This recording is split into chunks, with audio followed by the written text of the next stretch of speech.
What's up, guys? Just gonna do a quick review of the Fastcap Pro 4 stand. Nothing fancy or frills or thrills review or in-depth. I'm just gonna go over some key features and help you decide, is the stand right for you? This stand retails for about $1,000. Shipped to your door, it might be a little more, a little less now. I'm not really sure, I haven't looked at the price in a while. And I'll go over some of the cool things about it, some of the sucky things about it, and hopefully you can make a decision if it's right for you. I built lots of stands before, and I got tired of, I don't know, the jankiness of a home shop made stand. I just need something rigid that was gonna be, dialed in measurements to use on the stand, yada, yada, yada. So let's just dive right into it. To mount your saw, they give you these Baltic birch 1 inch or 1.25 inch pieces of wood to mount down to. You can take your saw off of it and put the saw back in the trailer and leave the stand overnight, even though the stand costs more than the saw. But that lets you take the saw off, so it's not in the obvious.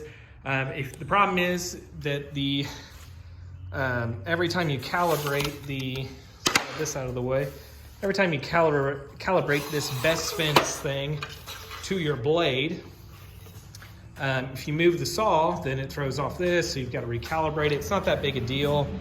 To calibrate it, you put it on 0, you lock it down here, and then you chop the stick. Now, here's the fault in this process is you have some adjustment here. Let me move this thing out of the way and I'll really get an idea for it. You've got some adjustment, is it coming out of there? You've got some adjustment here to go left and right and kind of chop it down multiple times. Really, you just need to butt this thing into the carbide of your tooth and that'll be close enough. It's just okay. It's not amazing by any means. Like if you set it on your measurement, it tends to want to kind of, this thing wants to lift up a little bit, and it's easy to get it just a scotch off, especially with all this extra stick here, which I understand why they did it. It's so that you can slide it into your saw like that, and if you want to cut a 1 inch piece, you can cut a 1 inch piece. It makes sense, but it, I don't know, it's just okay. It's not amazing, and this thing is stupid expensive just to buy replacement pieces of wood. I don't know why, it's just a piece of wood. You just make one yourself. Anyways, on the plus side, super effective once it's dialed in. If you need a board, 52.5, set it on there, lock it, chop wood. It's way faster than pulling a tape. Where it starts to get out a little bit here is they've got this little piece of wood that holds this thing together, and you put these 2 pins in and that gets your reference. When I first got this thing, it was tight. You can see now I got a little bit of a gap. So if I come down here and grab measurements on this side, I'm off by a 32nd to almost a 16th now. And that's because this pin wears out the whole of this wood slowly as you try to wiggle it in there from time to time. So not that big a deal. I can work around it, but just know that's an issue. The other thing I don't like about it, and do like at the same time, is these micro fine adjustments. You can turn this knob, and man, it just raises this thing up and down just slightly. This will go left and right, and you can tune this thing in with your saw, flawless. Here's where they fall short. It's made out of plastic, and you can see how it's kind of leaning that way at an angle.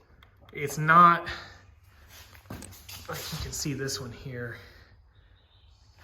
It's just okay. This one's not that bad. My point is these things are not super steady. Look at this thing. It's got too much movement. I don't like that. They ought to make this thing out of aluminum. The plastic is just not having it. I've tightened this thing up a million times in different ways. You can see that this piece right here is like kind of bowed. I've got one that actually has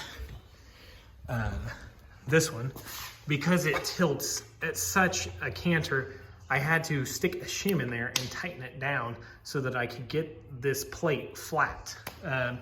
So great concept with the fine adjustment, in, out, left, up, down, right. I mean, all the cheat codes are right there for you, but the plastic, shitty execution.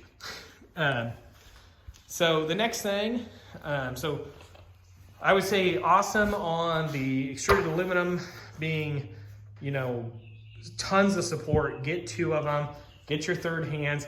Pain in the butt to set this thing up, really. It doesn't take that long, but it's just not that fast. But when you're set up, you can throw 16-foot 1x12s on this thing, and it's gonna support it. And if your work is supported, you're gonna have way better cuts, and you can fine tune up and down this if you're, you know, if your board's off. So I do like the wings. There is one problem with them. They're an extruded aluminum. So this right here hooks on to this edge of the leading fins. You take these and you stack them. It hooks here, and the next one hooks on it, the next one hooks on it, and so forth. They are so tight that I literally have to beat these things apart. The first 2 sometimes come off okay. The last 2 are awful. I really just need to take some sandpaper or something and like work that edge down. I don't know, but like this hooks into this T-track of the following one. You can look on their website and you'll see how they stack them together. And it's way too tight when they stack together, and I've had to take a hammer and beat them apart. Like it's stupid how tight they are together. So it kind of kills the setup time. It's got these nice little dog legs here so you can stack material on. That's handy. The tires are nice. You can take them off if you don't want them. This thing is crazy heavy, so definitely get the 4 wheels on it, because you ain't gonna be pushing this thing around a job site without wheels. It is heavy, especially whenever you have all 4 of these extruded aluminum rails on the stand. They even have a bag so you can put these third hands back here on the back, and that's just way too heavy. So, and if you don't have a trailer with a drop down gate like that, forget about it. I don't know.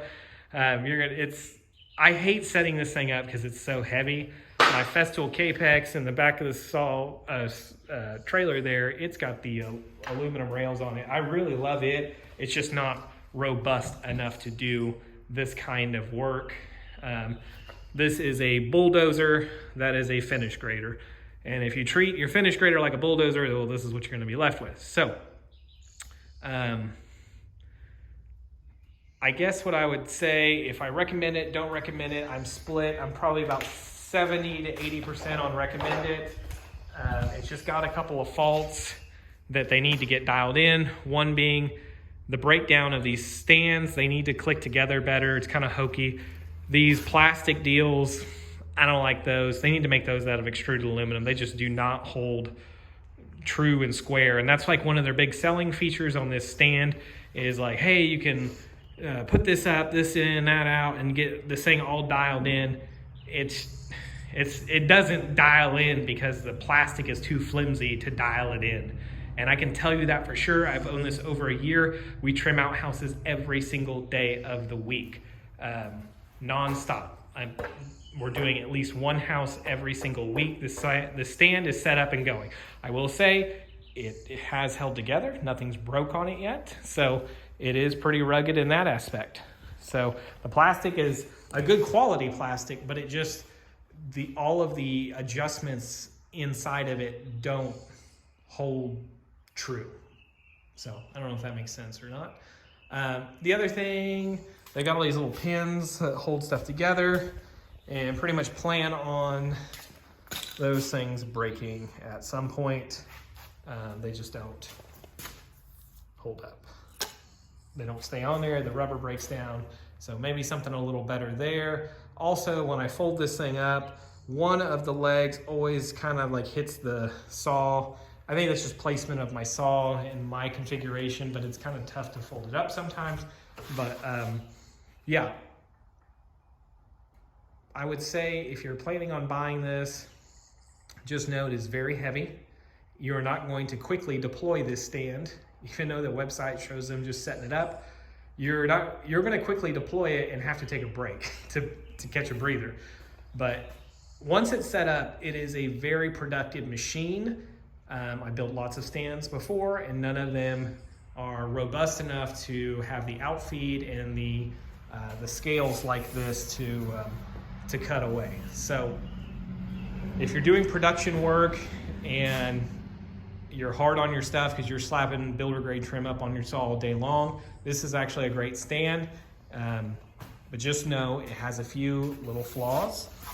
One of those flaws is, like I said, the tape. They didn't quite get it stuck. The adhesive didn't go to the end, so it started to peel up, and then once it starts peeling up, it goes. So make sure you check that whenever you get yours. But other than that,